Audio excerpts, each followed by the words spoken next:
Les pitchouns, bienvenue dans le Mais Pourquoi. Aujourd'hui, on s'intéresse à la question suivante. Pourquoi parle-t-on d'île de la Cité? L'île de la Cité est le berceau de Paris, là où est développé le noyau initial de Lutèce. Au fil du temps, à l'abri de ces fortifications, les pouvoirs civils, militaires et religieux de la région s'y sont implantés puis développés. On parle d'île parce que ce morceau de terre est entouré d'eau. Il est entouré par la Seine et on ne peut y accéder que par des ponts.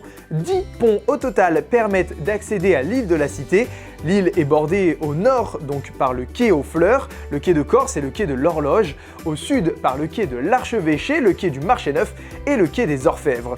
Après l'an 1000, les rois capétiens font construire un premier palais royal, devenu l'actuel palais de justice sur l'île de la Cité.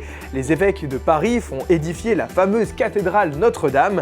À partir de ce moment, l'île de la Cité n'est plus suffisante pour accueillir tous les habitants. Ceux-ci vont alors s'implanter dans l'île Saint-Louis et dans les deux rives de la Seine. L'île de la Cité conserve de nombreux monuments symboliques du vieux Paris, Notre-Dame de Paris, le Palais de Justice, la Sainte-Chapelle, la Conciergerie. C'est aussi que là, les enfants sont installés deux institutions marquantes pour la ville, le quai des Orfèvres et la préfecture de police. Il faut compter une demi-heure pour faire le tour de l'île de la Cité en empruntant les quais, mais il faut bien une journée entière pour visiter l'ensemble de ces monuments. Donc si jamais vous n'avez pas encore pris le temps de les visiter, ça vous fait une super sortie en famille. Vous savez donc désormais pourquoi les enfants on parle d'île de la Cité.